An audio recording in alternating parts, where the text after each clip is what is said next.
En el último año, el nombre del Tren de Aragua volvió a ocupar titulares en toda América Latina. Esta banda criminal nacida en Venezuela hoy es una organización transnacional que preocupa a los gobiernos de la región desde hace casi una década. A diferencia de otros grupos, el Tren de Aragua no se especializa en una sola actividad. No vive únicamente del narcotráfico, ni del contrabando, ni del secuestro. Su fuerza está en su capacidad de adaptación. Extorsiona, trafica, explota y se infiltra donde haya una oportunidad para delinquir. Sin embargo, su rasgo más inquietante no está en la diversidad de los crímenes que lleva adelante, sino en su origen. Nació dentro de una cárcel y en pocos años logró romper no solo los muros del penal, sino también las fronteras de Venezuela. Hoy su influencia se extiende por Colombia, Perú, Chile, Argentina y otras naciones del continente. Esta es la historia del Tren de Aragua, un grupo que extendió sus tentáculos aprovechándose del fenómeno de la migración venezolana. Bienvenidos a mi canal, mi nombre es Adriana Chilito, gracias por estar aquí y conocer de cerca lo que sucede en Colombia, Latinoamérica y el mundo. Los invito para que se suscriban al canal y activen la campanita de notificaciones. De esta manera YouTube les avisará cuando suba un nuevo video. También me pueden seguir en mis diferentes redes sociales, me encuentran en Instagram, Facebook, X y TikTok como @lachilito. Comenzamos.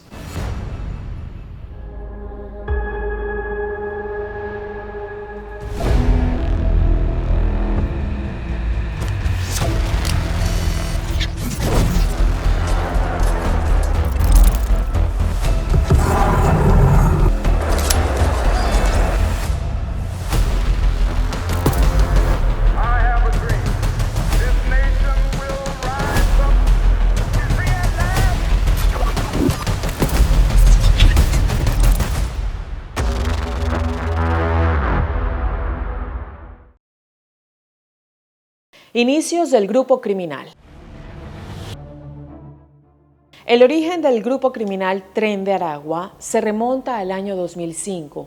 En aquel entonces, justamente en Aragua, un estado de Venezuela, se estaba llevando adelante la construcción de una obra ferroviaria que prometía conectar al país, pero que nunca llegó a completarse. Detrás de los andamios y las vías, el sindicato que controlaba la obra comenzó a extorsionar a los contratistas, vender puestos de trabajo y manejar el proyecto a su antojo.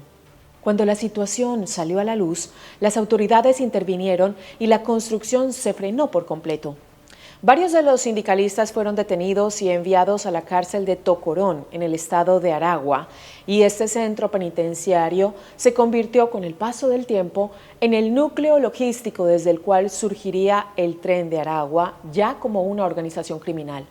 Uno de los nombres que tomó protagonismo algunos años después fue el de Héctor Rutherford Guerrero Flores, más conocido como Niño Guerrero. Él fue el principal responsable del crecimiento del grupo dentro del penal. ¿Pero cómo llegó este hombre a la prisión? Algunos datos de su historia nos ayudarán a reconstruir el comienzo de su camino criminal. Héctor Rutherford Guerrero Flores nació en 1983 en Maracay, estado de Aragua. A comienzos de los años 2000 ya figuraba en los registros policiales. Con apenas 17 años, se había vinculado a la venta de droga a pequeña escala y enfrentaba cargos por agresiones a policías. En 2005, su nombre volvió a aparecer en los informes judiciales. Según el Tribunal Supremo de Justicia de Venezuela, ese año, Guerrero atacó a una comisión policial y asesinó al cabo Osvaldo González. Estuvo prófugo varios años hasta ser capturado en 2010 mientras traficaba mercancía robada y drogas en Maracay. Finalmente fue enviado a la cárcel de Tocorón, donde terminaría erigiendo su imperio criminal. Desde allí comenzó a reagrupar a los antiguos miembros del sindicato y poco a poco incorporó a otros presidiarios que nada tenían que ver con la obra ferroviaria. Luego, su influencia se extendió más allá de los muros de la prisión y alcanzó el barrio San Vicente, una zona cercana al penal. Para 2013, el Tren de Aragua ya había traspasado los límites de Tocorón y empezaba a hacerse conocido en todo el país. La estrategia de Guerrero fue tan eficaz que cuando las autoridades intentaron intervenir, la organización ya tenía presencia en 10 estados de Venezuela. Conociendo esta situación, se hace imposible no preguntarse, ¿Cómo puede ser que una persona que se encuentra en teoría recluida y bajo la vigilancia de las fuerzas de seguridad pueda no solo fundar una banda narco dentro de un penal, sino además traspasar sus muros? El contexto político y social de Venezuela puede ayudarnos a responder esta incógnita. Criminales al poder. Desde hace al menos 2 décadas, Venezuela atraviesa un periodo de debilidad institucional, corrupción y hacinamiento en sus cárceles. En este sentido, muchas autoridades penitenciarias terminan cediendo el control a los criminales, mientras otras se alían abiertamente a ellos para sacar provecho de la situación. Es así como algunos presos se convierten en los verdaderos jefes de las cárceles y llegan a tener hasta más poder que los propios directores o los militares que los custodian. Niño Guerrero es uno de los casos paradigmáticos de este fenómeno venezolano. Puede controlar el Tren de Aragua desde la prisión porque, primero, logró adueñarse del poder dentro de la cárcel a través del liderazgo de pandillas internas. Estos jefes son conocidos como pranes. El término, que surgió de la jerga carcelaria venezolana, se asocia con el acrónimo preso rematado, asesinato nato, y designa a quienes ejercen un dominio absoluto dentro de los penales. Ante el vacío del poder institucional, los pranes administran el orden interno, imponen códigos, cobran por protección, deciden quién accede a determinados espacios o privilegios y manejan economías informales que incluyen el contrabando de armas, drogas y alcohol. Su influencia también suele extenderse más allá de los muros mediante redes de extorsión, tráfico y secuestro. Desde Tocorón, Niño Guerrero se consolidó como uno de los pranes más poderosos del país y a partir de allí construyó su imperio. Como mencioné, bajo el liderazgo de Guerrero, el Tren de Aragua extendió sus redes a al menos 10 estados de Venezuela. Esto pudo hacerlo gracias a alianzas con grupos más pequeños y también por la ampliación de su portafolio criminal, por así decirlo. En una primera etapa, el grupo se dedicaba a la extorsión y al control económico entre los reclusos. Por ejemplo, se cobraba a otros presos por protección y se hacían negocios ilegales con guardias. Sin embargo, para lograr su expansión, diversificaron sus delitos y fuentes de ingreso. Comenzaron a dedicarse al secuestro, a la trata de personas con fines de explotación sexual, el tráfico de migrantes, el contrabando, la minería ilegal, el tráfico de drogas al por menor, la ciberdelincuencia y el robo. Si los muros de la cárcel de Tocorón ya eran una ficción, pronto lo serían también las fronteras de Venezuela. Expansión transnacional. A partir del 2018, el Tren de Aragua comenzó a construir una red criminal transnacional, estableció células en Colombia, Perú y Chile, y según algunos informes de inteligencia, se registró su presencia esporádica en Ecuador, Bolivia, Argentina y Brasil. Para lograr esta expansión, el grupo liderado por Guerrero sacó provecho nuevamente de la situación sociopolítica de Venezuela, en particular de la crisis migratoria. El éxodo venezolano estaba en pleno apogeo. Cada año salían del país aproximadamente 1 millón de personas. Fue así como el Tren de Aragua vio una oportunidad en la desesperación de sus compatriotas y comenzó a explotar sistemáticamente a los migrantes venezolanos. En Colombia, por ejemplo, el modus operandi era extorsionar a ciudadanos para llevarlos clandestinamente al país vecino. Al mismo tiempo, el grupo extendió su dominio sobre las redes de trata de personas con fines de explotación sexual. Le prometían a muchas mujeres ayudarlas a asentarse en Colombia, pero eran secuestradas y convertidas en esclavas sexuales. Pero el grupo criminal no se limitó a Colombia. Mientras los migrantes venezolanos avanzaban más hacia el sur, también lo hacía el Tren de Aragua. Fue así como la banda logró establecer células en varias ciudades de Perú, como Lima, Arequipa y Trujillo, que alojaban comunidades expatriadas muy numerosas. Luego avanzaron hacia Chile, en donde se introdujeron inicialmente en las poblaciones fronterizas de Arica y Tarapacá, y más adelante en las ciudades de Santiago y Concepción. Según Inside Crime, el sitio especializado en crimen organizado, esta primera etapa se conoció como el periodo de exploración. Fue un momento en el que el grupo se adentró en territorios desconocidos. Sus integrantes se movían como depredadores, camuflados entre los migrantes, en búsqueda de cualquier oportunidad de robo o explotación. Aunque muchos venezolanos conocían a la banda y le temían, eran pocos los que se animaban a denunciar. El miedo a ser deportados y la desconfianza en las autoridades locales los mantenían en silencio. Esto le permitió a los delincuentes, al menos por un tiempo, mantener un perfil bajo. En 2020, sin embargo, el contexto cambiaría y el grupo sabría cómo sacar provecho de la situación. Aunque las tasas de migración comenzaron a bajar por la pandemia del COVID-19, la demanda de servicios de tráfico de migrantes creció con el cierre repentino de las fronteras. Las células del Tren de Aragua, que ya tenían presencia a lo largo de las rutas migratorias, identificaron economías criminales locales no relacionadas con la migración y comenzaron a atacar a sus rivales. Aprovecharon las bajas tasas de homicidios y empezaron a dejar mensajes tanto para la población como para los grupos rivales locales. En territorios donde la violencia solía pasar inadvertida, ejecutaban actos de extrema brutalidad, como enterrar o quemar vivas a sus víctimas. Estos mecanismos diferencian al grupo de otras bandas delictivas.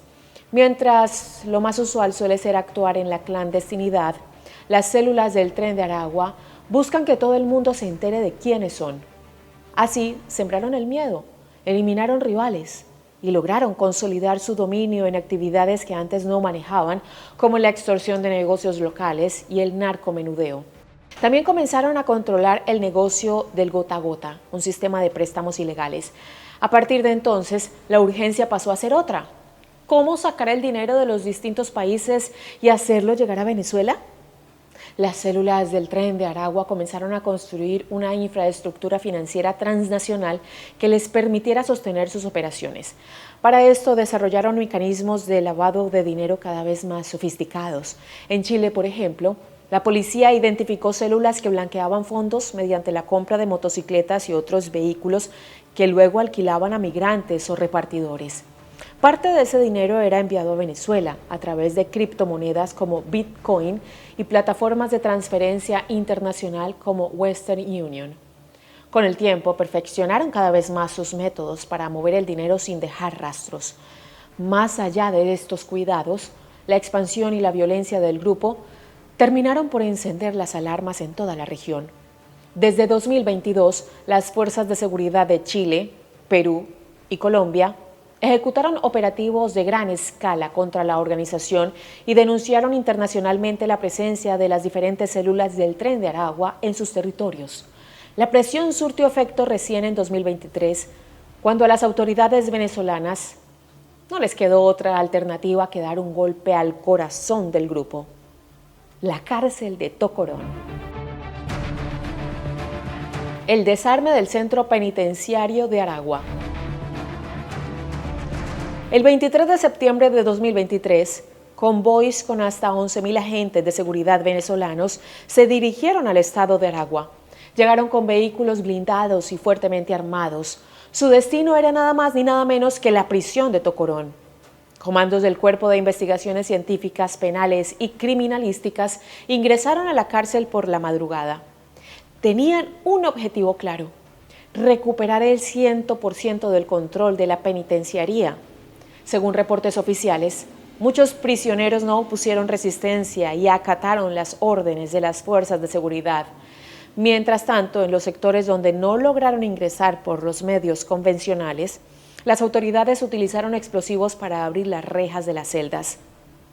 Al entrar, los agentes se cruzaron con escenas como mínimo llamativas. Como mencioné hace algunos minutos, desde hacía años Tocorón estaba dirigida por los propios reclusos, y esto había convertido las instalaciones en algo muy diferente a un centro penitenciario normal. Las instalaciones no solo albergaban a los criminales convictos, sino también a sus parejas y hasta a familias enteras. Pero eso no era todo. Al mejor estilo de Pablo Escobar, alias Niño Guerrero, y sus secuaces habían construido un zoológico, una piscina, un parque infantil, un restaurante y hasta un club nocturno llamado Tokio.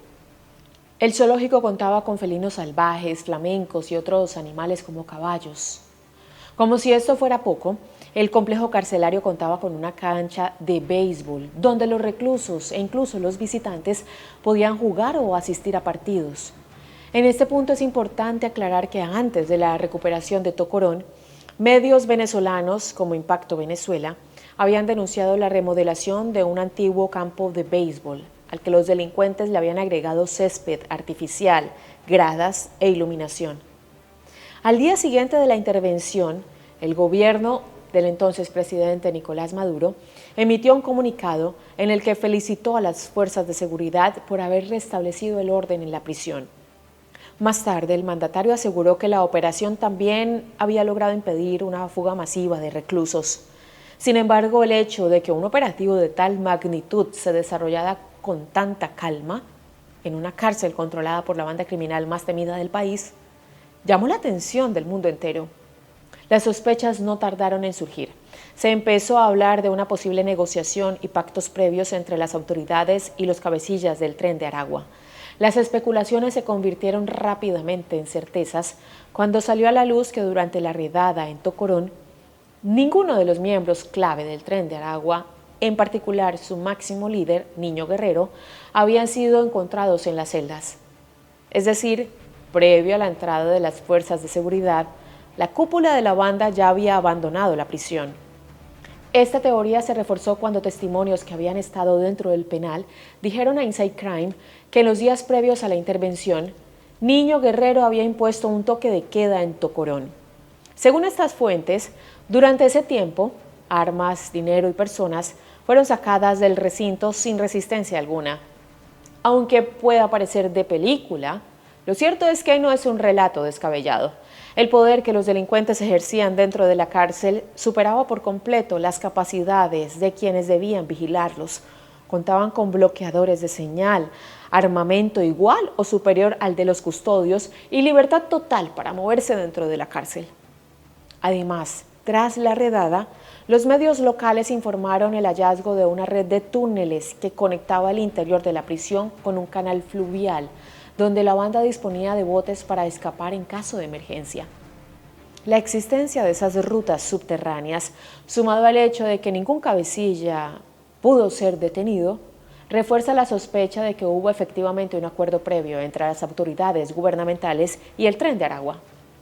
Pese al hallazgo de esta estructura criminal, al día siguiente de la intervención y en consonancia con el comunicado de Nicolás Maduro, el entonces ministro del Interior y Justicia, Remigio Ceballos, afirmó que el grupo que operaba en Tocorón había sido completamente desarticulado. Según sus declaraciones, las estructuras conocidas como el Pranato habían sido eliminadas y el Tren de Aragua ya no existía. Los rastros del Tren de Aragua. Pese a la desarticulación de su centro de operaciones y a las declaraciones del gobierno venezolano que aseguraban su fin, diferentes hechos dan cuenta de que, aunque disperso, el Tren de Aragua continúa operando gracias a su estructura transnacional. De hecho, dejó de ser solo una preocupación latinoamericana. En febrero de 2025, el presidente de Estados Unidos, Donald Trump, incluyó al Tren de Aragua entre las organizaciones terroristas extranjeras junto con el Cartel de los Soles, grupo supuestamente integrado por funcionarios del Estado venezolano. Tenemos un video sobre este grupo, supuesto grupo, en el canal. En mayo del mismo año, el Ministerio de Seguridad de Argentina anunció la captura de una célula del Tren de Aragua. 12 personas habían sido detenidas en un operativo que incluyó más de 20 allanamientos en distintas provincias. Según la ministra argentina, Patricia Bullrich, la célula local había montado un esquema de lavado de dinero a través de la compra de campos, mansiones en barrios cerrados, vehículos de alta gama, joyas y divisas extranjeras. Argentina perseguía a esa facción desde 2023, año en que había sido detenido en el país Guillermo Boscán Bracho, alias Gigi, uno de los líderes del grupo con pedido de captura internacional por delitos cometidos en Venezuela. Bullrich atribuyó el golpe a un trabajo conjunto entre el FBI, la Interpol, la Policía Federal Argentina, la Fiscalía y su propio ministerio. En junio de 2025, Estados Unidos, Argentina y Perú solicitaron a la Organización de los Estados Americanos, OEA, el organismo regional que agrupa a 35 países del continente en la búsqueda de la paz, la democracia y el cumplimiento de los derechos humanos, que el Tren de Aragua fuera declarado organización terrorista. La petición buscaba coordinar esfuerzos judiciales y migratorios para impedir su expansión. Las últimas novedades llegaron desde Colombia. Desde julio de 2024 está detenido allí Larry Amaury Álvarez Núñez, más conocido como Larry Changa, uno de los cabecillas del Tren de Aragua. A la espera de que se cumpla su extradición a Chile, en octubre de 2025, Changa envió una carta al gobierno colombiano en la que se presenta como vocero autorizado del Tren de Aragua y propone iniciar conversaciones dentro del marco de la llamada Paz Total. Esta es una iniciativa del gobierno del actual presidente Gustavo Petro que busca la desmovilización de todos los grupos armados ilegales a través de la negociación y el sometimiento a la justicia. Inmediatamente, el pedido del cabecilla del Tren de Aragua encendió las alarmas. No parecía una maniobra personal para ganar tiempo, sino un intento del grupo criminal transnacional para obtener reconocimiento político. Es decir, una manera de aprovechar la coyuntura política para legitimar su presencia en el país y al mismo tiempo frenar las extradiciones de sus líderes. Esta secuencia de hechos confirma la naturaleza transnacional de la organización, células que operan fuera de Venezuela, pero mantienen vínculos con su liderazgo original. En el centro de esa red persiste una gran incógnita. ¿Dónde está Héctor Rutherford Guerrero Flores, alias Niño Guerrero? Desde la intervención a la cárcel de Tocorón, su paradero es un verdadero misterio. En 2023, el Ministerio del Interior de Perú ofreció una recompensa de 500.000 soles, aproximadamente $132.000, por información que conduzca a su captura. Esto se hizo luego de que la Policía Nacional del país señalara que Niño Guerrero pudo haber ingresado al país de manera clandestina. En Chile sucedió algo similar. La Fiscalía Nacional emitió por medio del Ministerio Público de Tarapacá una orden de detención internacional contra Guerrero. Esto faculta al Estado chileno a pedir su extradición en caso de ser arrestado fuera del país. Interpol también lo incluyó en su lista de delincuentes buscados a nivel internacional. Cierre.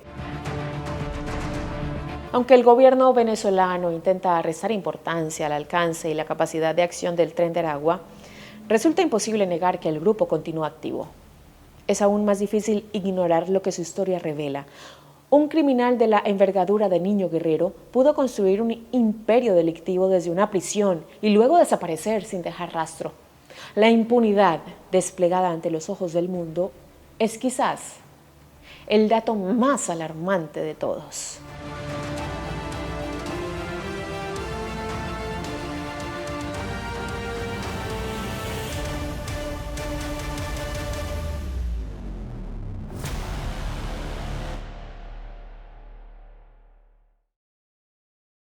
Aquí les tengo mi hermosa Lupita, que por fin está con nosotros. A ustedes gracias por llegar hasta el final del video y conocer de cerca los sucesos que marcan las dinámicas sociales de nuestra región.